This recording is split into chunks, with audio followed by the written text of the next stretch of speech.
Fear being a normal human condition for most people, sometimes buried under something else. Fear in its many manifestations, nervousness, tension, anxiety, anger comes out of fear. Stress really is a form of fear. Many forms of fear, quite normal. Why? That's all you know. That's fear. You don't know that.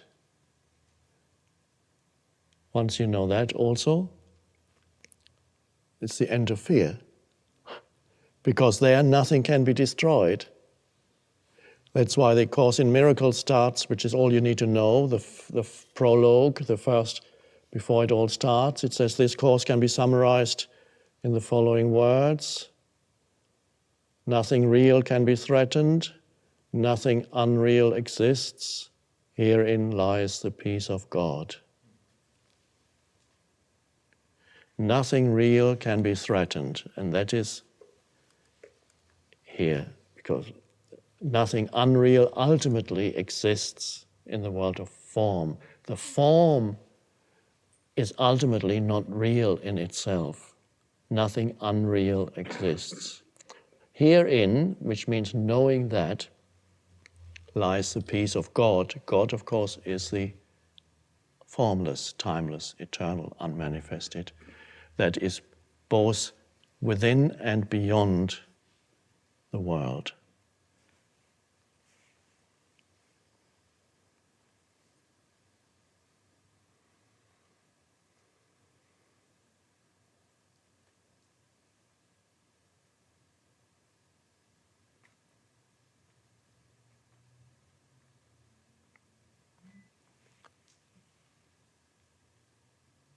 Some of you, as I mentioned earlier, are able to step out of their mind, and you can practice that through a conscious choice.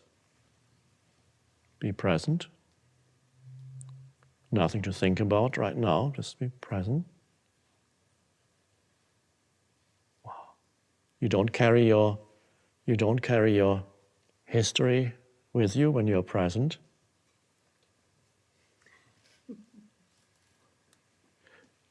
Your life situation. I use that word in Power of Now, very important. Your life situation, everybody has one.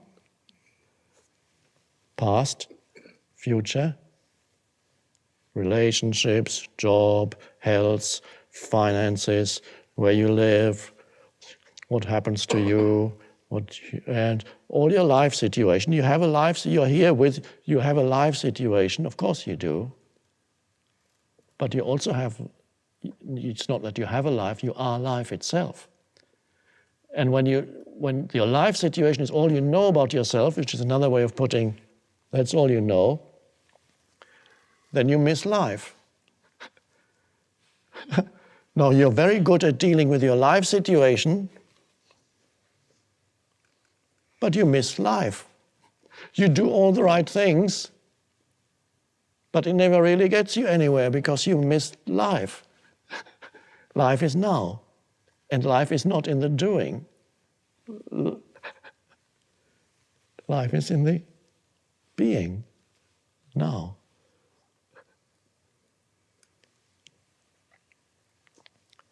Step out of thinking into alert stillness, if you can.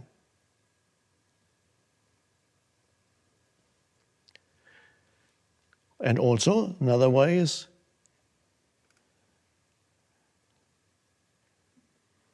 not to completely believe in every thought that comes into your head.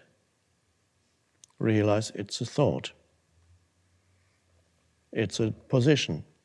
It's a judgment. Not completely identified with it. It's a story that you are telling yourself. It's amazing how many stories people tell themselves in their head. Many are completely distorted. It's not the reality, it's the story, it's how you see the reality. The reality usually is much more simple and more benign than the story.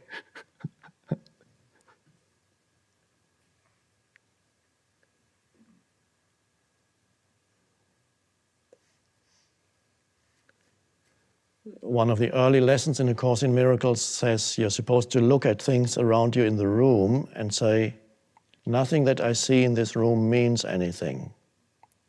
This table doesn't mean anything. This glass doesn't mean anything. This hand doesn't mean anything. This floor doesn't mean anything. Now, what does that lesson mean? It doesn't mean anything.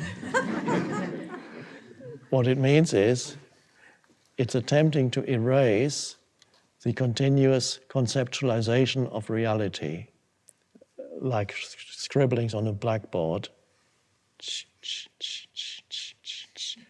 Because whatever you think it means is a concept in your mind.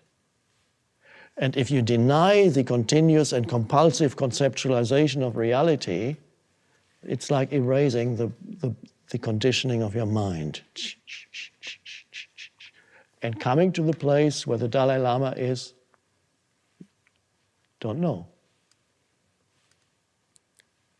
So this lesson in A Course in Miracles, all it's teaching is to come to the place of spacious emptiness, alertness. No longer trapped in conceptual thinking. Doesn't mean anything.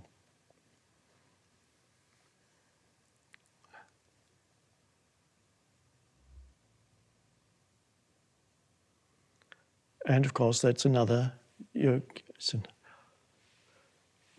moving into a different dimension. By living in this way, it's just, you inhabit, suddenly life opens up. And all the narrowness that the mind had imposed on it dissolves. And life becomes spacious, because you found the space within. There's suddenly a spaciousness to life, and not a threatening place anymore. What's life going to do? Where's this next threat coming from?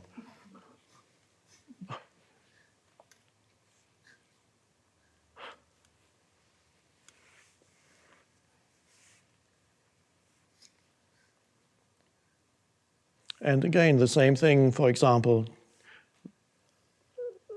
there's an entire spiritual teaching based on denying the reality of your story. And Byron Katie's teachings is based on the simple fact of denying your story. How do I know? Do I really know that this is true? No, I can't really know that.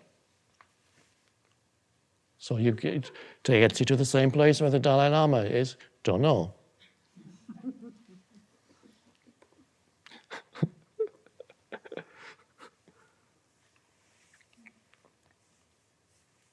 So it's a wonderful thing if you can enter that not knowing, and then, but it's only not knowing from the viewpoint of the conceptual mind.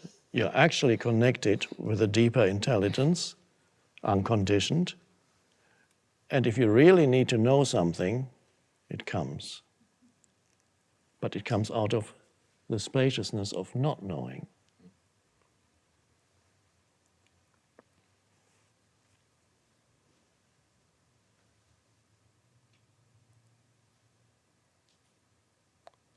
Well, it's a little bit like jumping off a cliff and then seeing if you can fly. To the ego, it's a little bit like that. The ego says, don't go there, because the ego has worked it all out. It explains the whole, it has its philosophy of life. It might be very defective, limiting philosophy, but it has some kind of philosophy of life. Every person has their story through which they interpret reality. And usually it's not a pleasant work of fiction. But at least you think you know. It gives you some illusory foothold. And of course the ego thinks, I can't, if I let go of that, I won't know anything anymore. Which in a way is true, but not completely true. In a deeper sense, is you only let go of a distortion of reality created by the conditioned mind, which is part of the collective human mind in its present state of evolution. And so the collective mind, of which your mind is part, has created this human-made world, which is full of problems, and they seem to be, they pop out one after another. When you think one thing is better now, suddenly, oh God, now it's the economy, and then it's that, and then it's that. Another war,